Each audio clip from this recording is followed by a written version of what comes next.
Hey,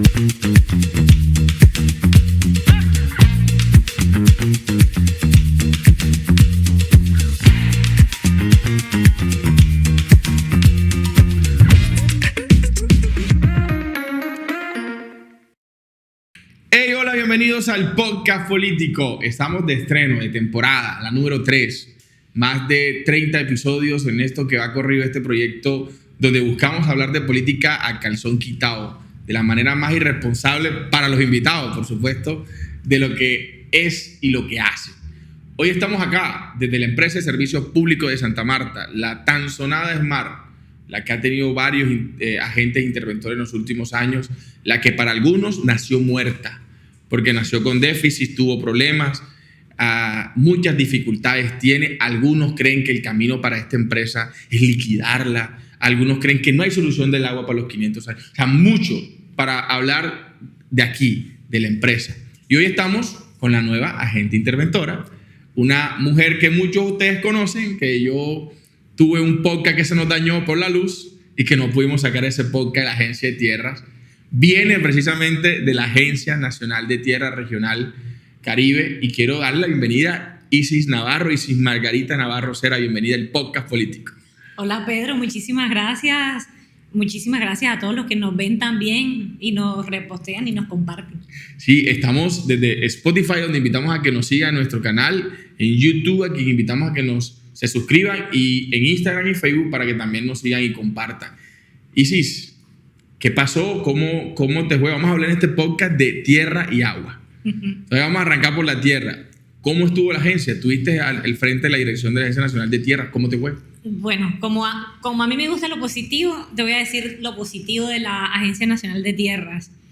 Un contacto muy fuerte con la comunidad campesina del Magdalena me dejó muchos amigos, muchas asociaciones de campesinos, muchas juntas de acción comunal organizadas, asociaciones, confederaciones de segundo y de tercer nivel, con las que me quedan muy buenos recuerdos, con las que logramos en el tiempo que estuvimos acompañarlos, orientarlos, darles como ese camino que hay que tener claro para poder ser beneficiario de la reforma agraria de este gobierno. Entonces me quedan muchos amigos ahí, de hecho, que ni siquiera yo lo esperaba, porque a mí yo me quedé sorprendida cuando llegué al banco y me encontré 600 personas en una reunión y varios me conocían. Ya eres famosa. Oye, ve acá, mucho se ha dicho. ¿Qué pasó allí? ¿Te renunciaste? ¿Te echaron? ¿Te persiguieron? ¿Por qué sales de la agencia? Bueno, no es un secreto, hubo intrigas de personas que bueno, tal vez huérfanos un poco de poder, pues buscan intrigar y hacer lo que sea para que a las comunidades no les vaya bien, yo creo, porque de resto no hay otra, o sea, no veo otra justificación, aparte de algunos celos, no sé si profesionales o personales, pero yo no guardo resentimiento con nadie. Cuando saliste, ¿pensaste que ibas para acá? No, para nada. De hecho, estuve entre Bogotá y aquí, porque bueno, Bogotá es una ciudad que yo quiero mucho también, aprecio mucho, yo creo, o sea, me ha dado mucho, me educó una parte, y bueno, yo creo que Bogotá, pues, entonces, jalona mucho también, y estuve viviendo en el tiempo que no estuve entre allá y acá. ¿En qué momento llegó esa noticia como que, hey, Isis, puedes ser tú la próxima gerente interventora? Para serte sincera, yo creo que esto empezó así como por allá, como una luz, como en enero. Pero ahora, o sea, había sonado antes de llegar a la Agencia de Tierra. Sí, pero ahora como, digamos, estaba como en la idea de la superintendencia, que fuera una mujer, que llegara como con ideas más innovadoras, como con el conocimiento de la ciudad también. Quería la superintendencia que fuera una persona que tuviera el conocimiento de la ciudad, Y bueno, como además que tuviera los estudios y la experiencia necesaria, exacto, el perfil, pues se estudió mi hoja de vida y tenía eso como mucho, ¿no? O sea, el conocimiento de la ciudad, que la súper lo quería, el perfil. Y bueno, pues yo creo que es como estar en el momento justo, en el lugar justo. Hay algo así, hay como un dicho que dice que el que está en el momento justo, en el lugar justo. En el lugar y en el momento. Exacto. Que justo tenía. O sea, y es de resaltar que son pocas las mujeres que a estos cargos llegan con ese cumplimiento de perfiles. Por lo general termina siendo la cuota, la esposa, fulana. Entonces, eso también es como que un bonito ver esa reivindicación de la figura de la mujer empoderada en los espacios de dirección. Te quería preguntar, ¿quién te llamó a darte la noticia? El superintendente. El superintendente me llamó, me lo propuso. Me dijo, ¿te le mides? Y yo, claro que me le mido. Bueno, listo. Estás desempleada también, ¿no? Pues lo que pasa es que, bueno, yo también tengo mis proyectos personales. O sea, todo el mundo sabe que yo me dedico a la ganadería. Sí, andabas subiendo para camioneta sí. Todo el mundo sabe que yo, entonces, cuando no tengo, digamos, un empleo, estoy dedicada a la finca. Sí, porque tus papás son de la Sierra Nevada. Sí, claro, mi papá es cafetero. Campesina. Claro, de la Sierra Nevada. De hecho, yo también, todavía nosotros en cosecha cafetera, pues recogemos. Yo tengo por allá un pedacito de café sembrado. O sea, que estás bien porque el café está en más de 2 millones de pesos bulto. Sí. Pero el año pasado llegó a estar como a 900,000 pesos la carga. Imagínese usted. De café. Y en el 2016 llegó a 2.700.000 la carga, 2.700.000 la carga. O sea, el café es... Hoy está en 2 millones bulto. Sí, debe ser carga. Debe ser carga. Sí, carga. La carga son 2 bultos. Ok. Sí, pero yo vi que está disparándose. Sí, por distintas cosas. Al café le ayuda o le afecta lo que pasa en Brasil. Brasil es el principal productor de café en el mundo. Entonces, cuando Brasil tiene heladas o tiene sequías o tiene algún fenómeno natural que disminuye la producción de café, se nos incrementa a nosotros por la calidad que tenemos, se nos incrementa a los colombianos, al café de Colombia, el precio. Entonces, ¿qué más sabes, Isi? Suena duro decir que si a Brasil le va mal, a nosotros nos va bien en café. Pero así es. Bueno, dejemos de hablar de tierra. Hablemos de agua. ¿Cómo encontraste el ESMAR? Bueno, mira, yo siempre digo que lo que nos hace falta no solo a los empleados de la ESMAR, sino yo creo que en general a todos los habitantes de Santa Marta, es el sentido de pertenencia por la empresa pública. A la empresa pública hay mucha gente que no le tiene fe, como que no creen en la empresa pública. Yo creo que este tema tan crítico de los servicios públicos tan especial debería ser manejado por la empresa pública. Entonces, como Santa Marta estuvo en una época muy grande, una generación completa de 30 años manejado por una empresa privada, como que hay esa creencia que la empresa privada y tal, pero no. La empresa debe ser pública, entonces yo creo que en la ESMAR lo que nos hace falta es sentido de pertenencia. O sea que tú no estás de acuerdo con la idea de un concejal de Santa Marta en liquidar la ESMAR. Para nada, en lo absoluto. Hay empresas públicas como EPM, que estuvo aquí en esta empresa, estuvo apoyando el proceso de intervención. Empresas públicas de Medellín es un ejemplo a seguir. Entonces, nosotros tenemos dos cosas, o nos fijamos de lo malo o nos fijamos de lo bueno y nos dejamos llevar por lo bueno y nos dejamos inspirar también por lo bueno.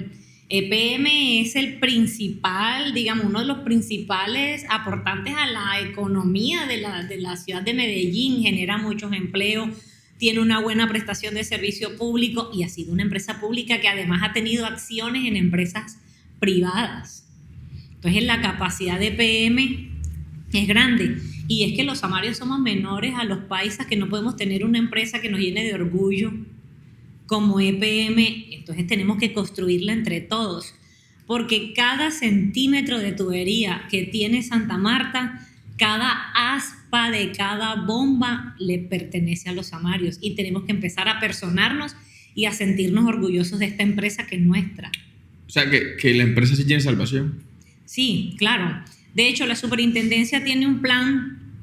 Yo llego después del workshop y de una jornada de trabajo con asesores expertos para digamos, donde se hizo una ruta, donde se planificó una ruta de trabajo de plan de choque para la SMART. Ese plan de choque, digamos, lo que nosotros buscamos con eso es recuperar aproximadamente 250, y aquí voy a hablar técnicamente, litros por segundo, que le hacen falta a la empresa.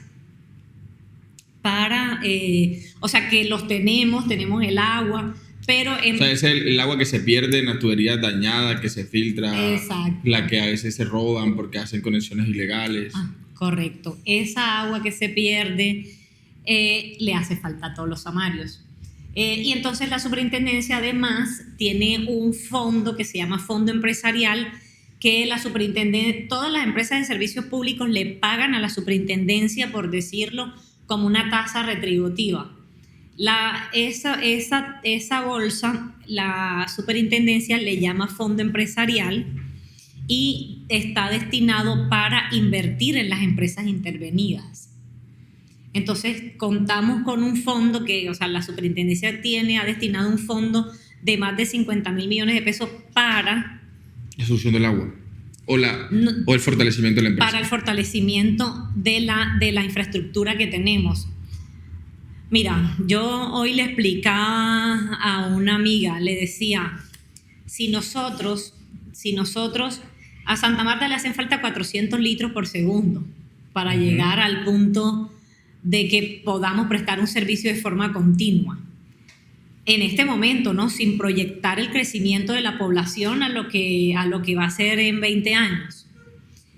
Si nosotros empezamos a recuperar esas pérdidas y logramos recuperar los 250 litros por segundo y ampliamos la capacidad de la planta del Roble, que ya está en ejecución ese proyecto que le sumaría 100 litros por segundo, nosotros estaríamos al punto de poder distribuirle el agua al nivel a Santa Marta.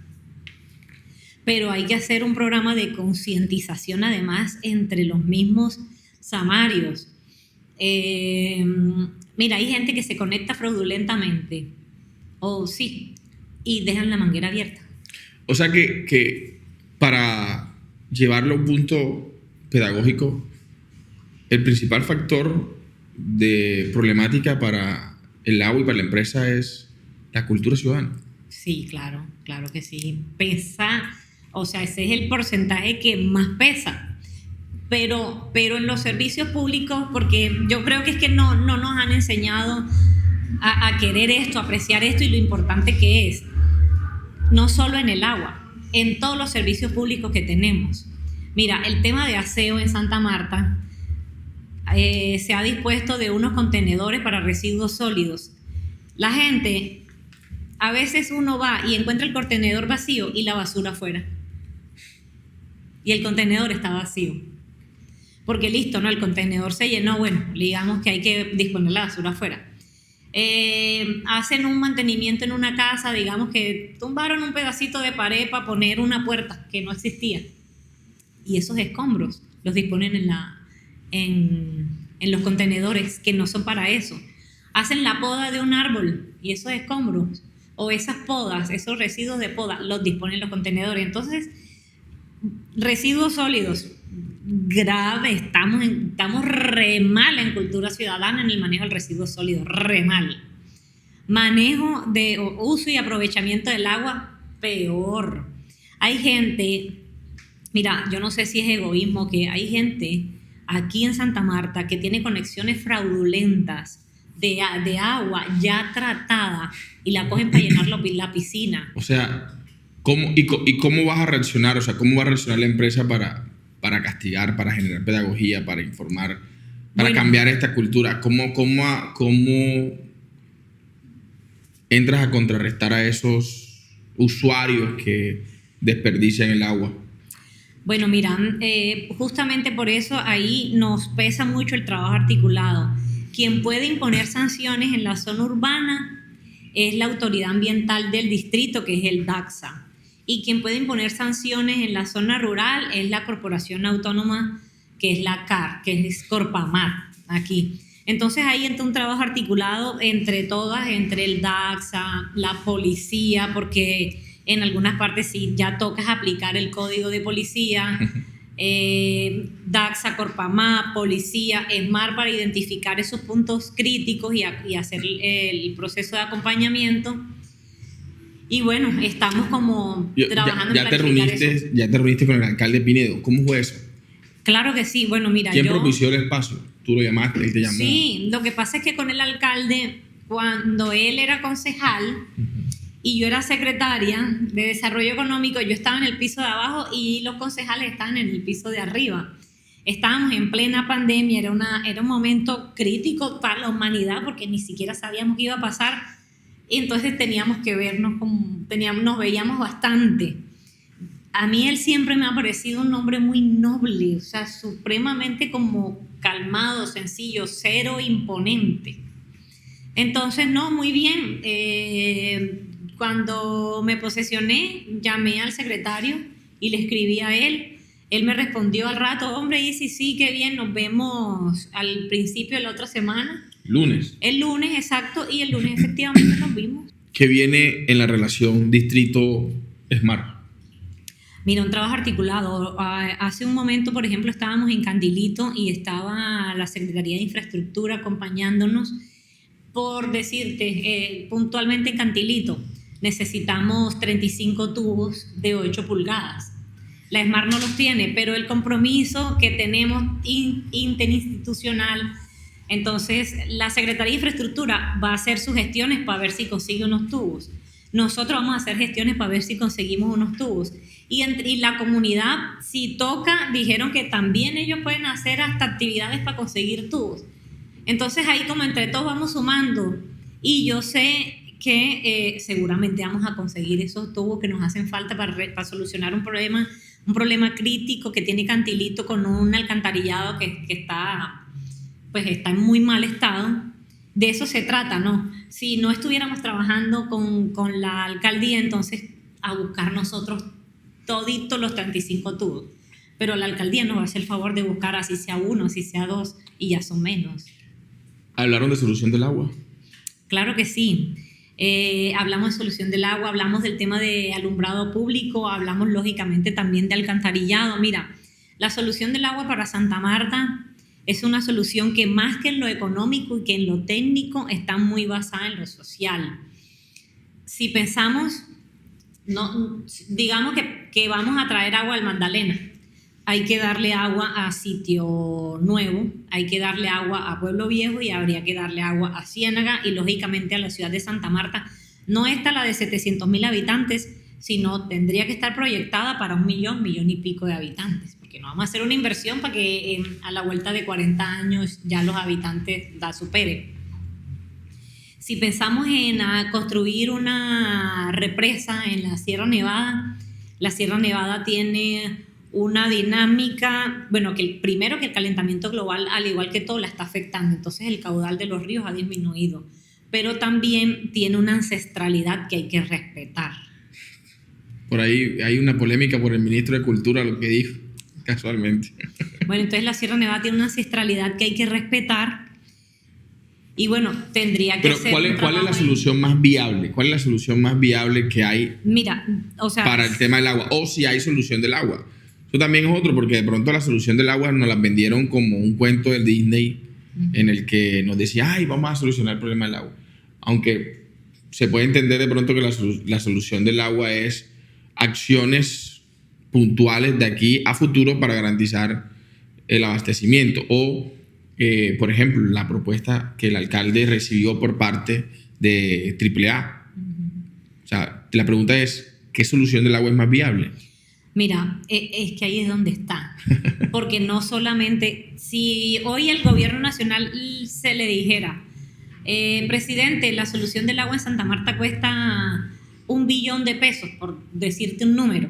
yo estoy segura que Presidencia los tendría y buscaría cómo apalancarlos, pero la solución es técnica y es también social. Entonces, en el workshop lo que se hizo fue que se presentaron 12 propuestas distintas.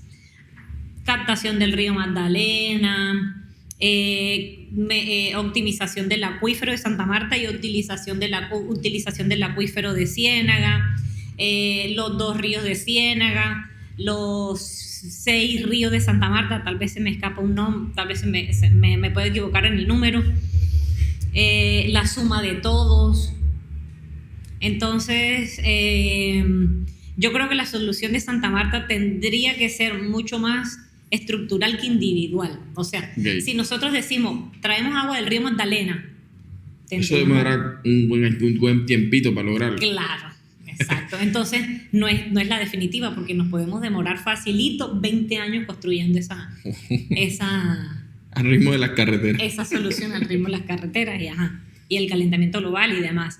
Si decimos es el acuífero es agotable, la cuña marina está haciendo presión sobre el acuífero cada vez más, entonces eso va a hacer que muchos pozos puedan también ir saliendo de funcionamiento. ¿Cuál sería ese factor que hay que superar para poder lograr la solución del agua? O sea, ¿cuál crees que es la talanquera para la solución del agua? Reitero, mira, aunque parezca que no, es el sentido de pertenencia. Ese es el primero.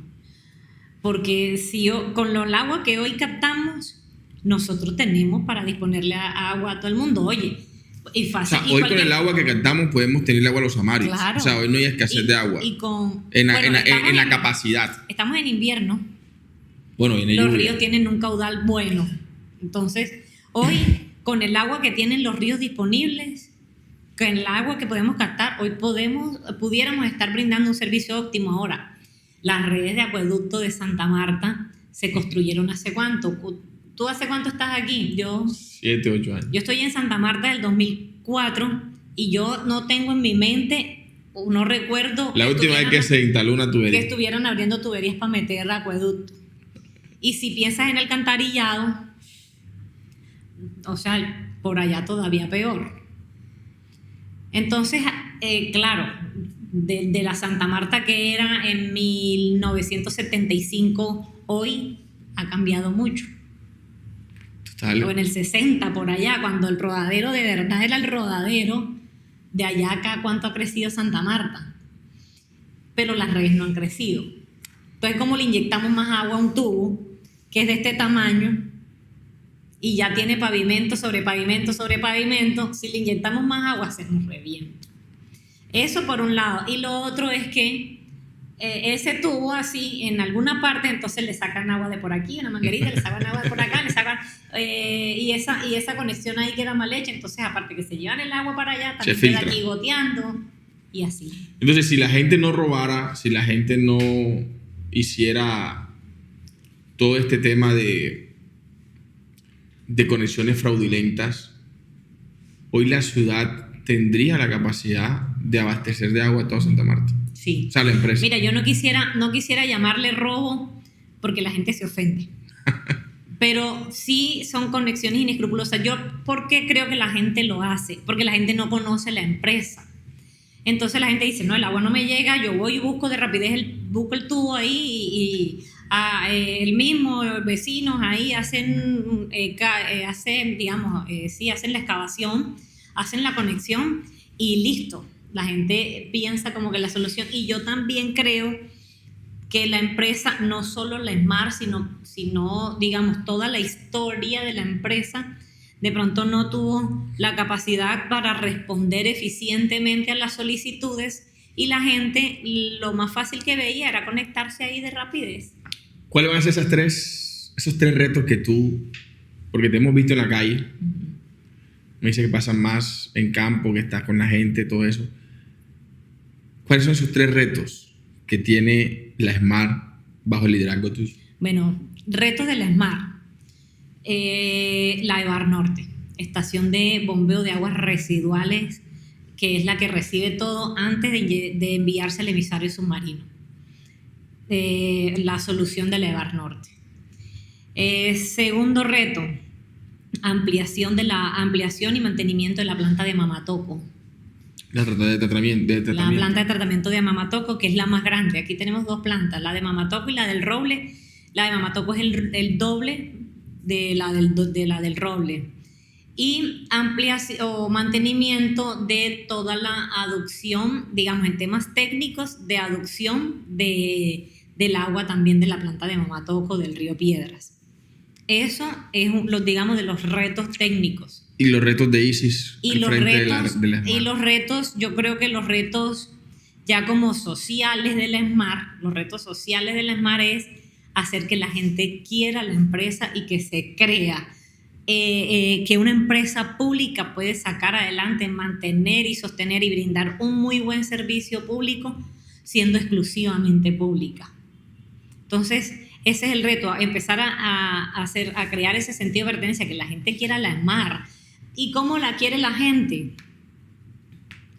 Pagando la factura.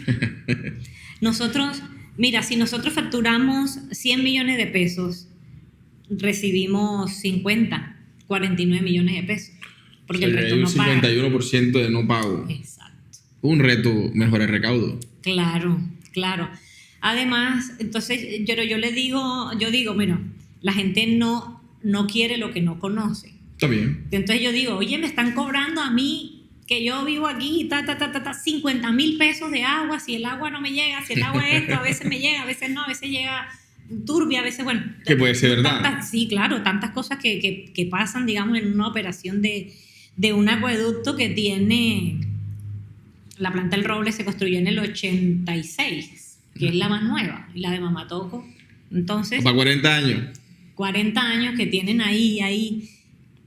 Entonces, si la gente no sabe que es que hay unos operarios, que es que se compra un cloro, se compra un flocculante, hay que hacer permanentemente limpieza de esos, hay que pagarle a los operarios, lógicamente se necesita un personal administrativo que es el que lleve toda la contabilidad, el que identifique los daños, el que los arregle. El agua no es gratis. A la CAR, a la Corporación Autónoma Regional, la Corpamat, hay que pagarle una tasa retributiva, o sea, no es que tú la coges allá gratis, no. Corpamat le cobra a la empresa de servicio público por captar el agua, una tasa retributiva por captar el agua.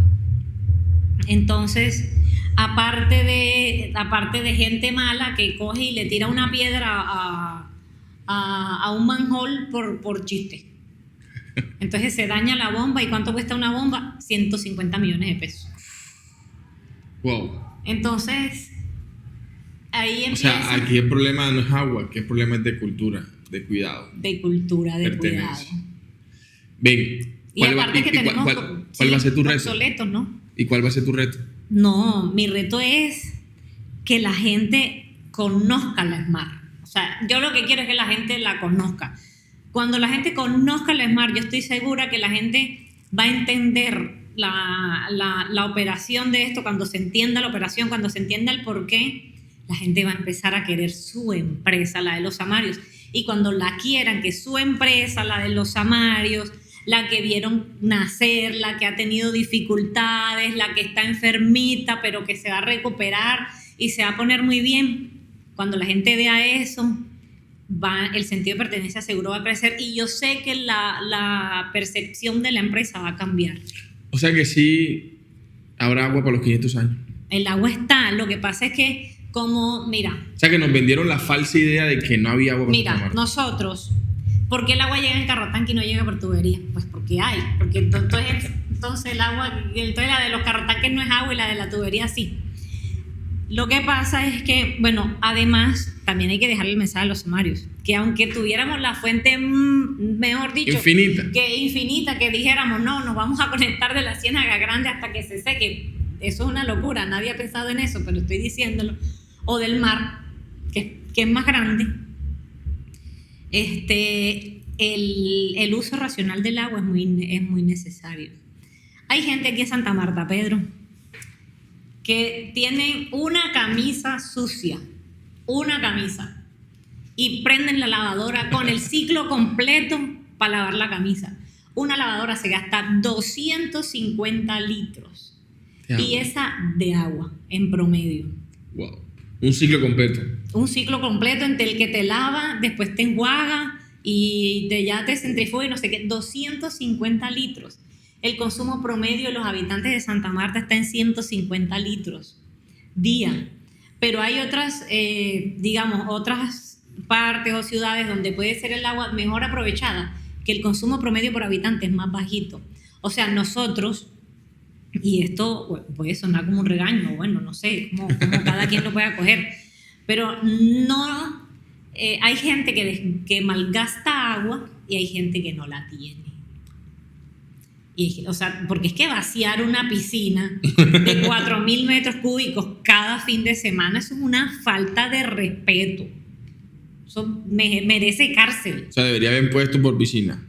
¿Ah? Debería haber un recargo no, por piscina. Las piscinas no se vacían. Las piscinas tú la llenas y no la vuelves a vaciar más nunca. Tú lo que vas haciendo es recarga porque ya tiene un gasto, porque la gente entra, se sale, un poquito se bota, pero con un buen mantenimiento de una piscina tú no tienes que cambiarle el agua. Si una piscina tiene 70.000 metros cúbicos, tú la puedes llenar y puede demorar esa agua 20 años ahí con un buen mantenimiento. Ella se va como recirculando. De pronto puedes ir cambiando, puedes ir metiendo diario y va saliendo diario. Oye, entonces, agua sí hay, no sabía eso. O sea, me llevó la impresión de que agua sí hay. Lo que no ha habido buena gestión. Buen uso del agua. Claro, y tampoco, lo que sí no tenemos es tuberías.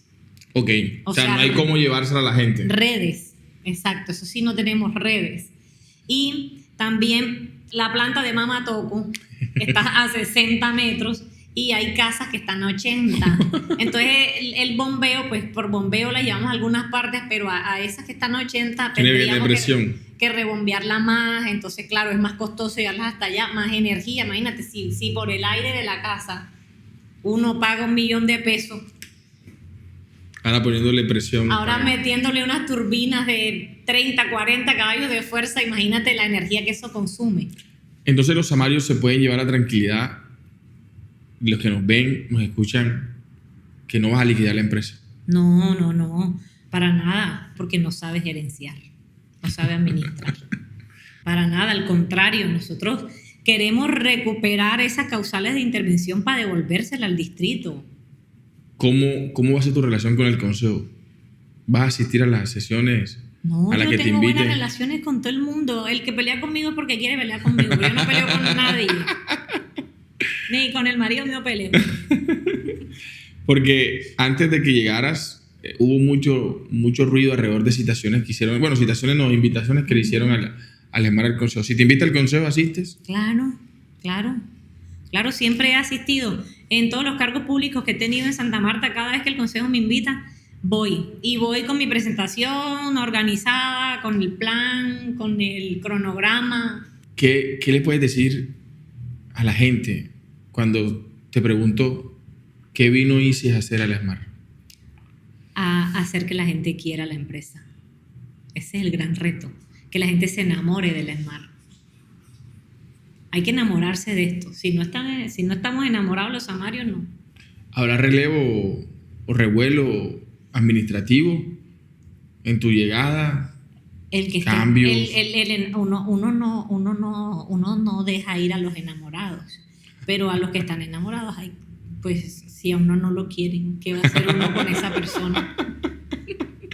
Entonces, sí. O sea, si hay gente que no quiere la empresa, de hecho, si hay gente que no quiere la empresa, mejor que no estén, porque aquí solamente deben estar los enamorados del ESMAR. ¿Qué le dices a la gente que nos ve? Que crean en la empresa de servicios públicos de Santa Marta, que paguen el agua.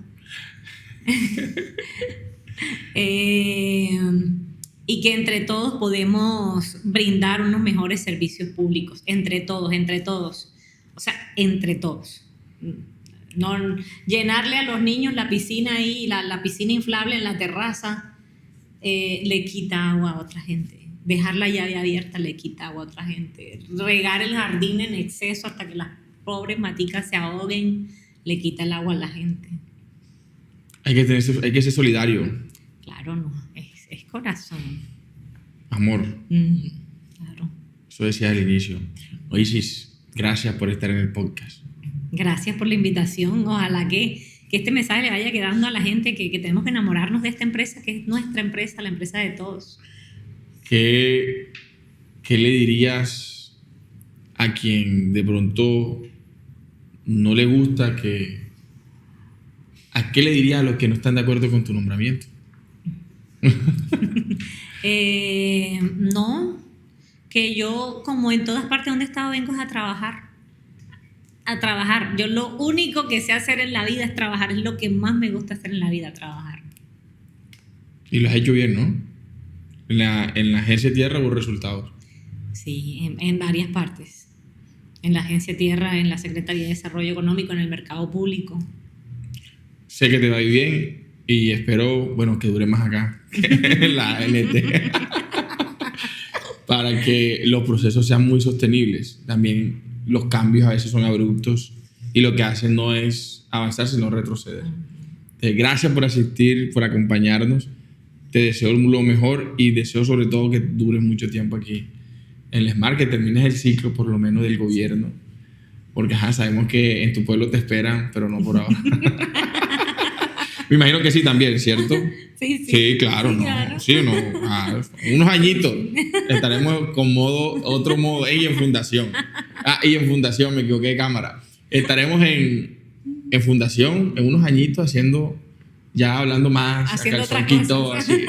Allá sí se podrá despachar mejor. Gracias a todos los que se conectaron con nosotros en este episodio de la tercera temporada, el primer episodio de tercera temporada del podcast político.